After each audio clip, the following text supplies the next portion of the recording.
Caroline, there are some in the field of youth ministry who are in favor of throwing out the away mission trip model in favor of something that is more local, which many would say has the potential for longer lasting impact and is not as much of we are going to take care of this thing and it's for us as a group to bond and then we're done.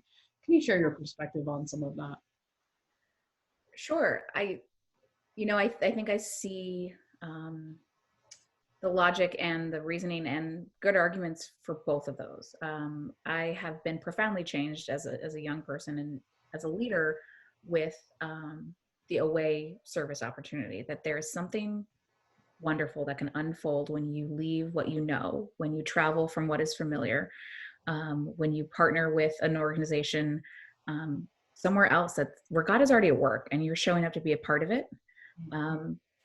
That can be magical, and you get to just have an opportunity in a certain way in that setting.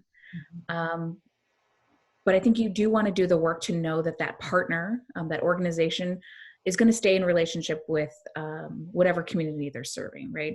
I have felt really good about knowing, okay, we're not done with this project, but I know that this organization is going to do right by this homeowner. This is going to get finished. They know their homeowner. They know their needs beyond this construction project. They're going to check in and make sure the batteries in her smoke detector are changed and drop off, pumpkin bread at Thanksgiving or Halloween, that they are going to be in relationship with this woman when I can't be because I'm states away and my kids can't be.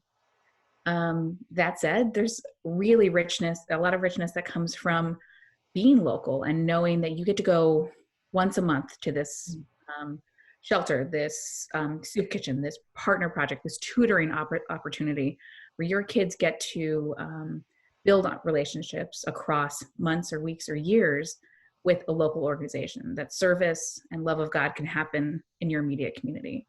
I don't think we have to choose one. I think both models can work.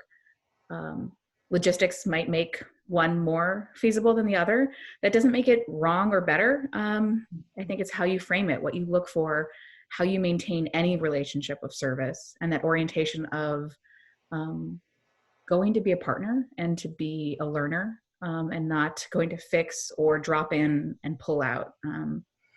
It is all about how we approach these relationships. But the both, I think, would be the mix. The mix is good. We want both experiences for our kids. Sure. Thank you. Mm-hmm.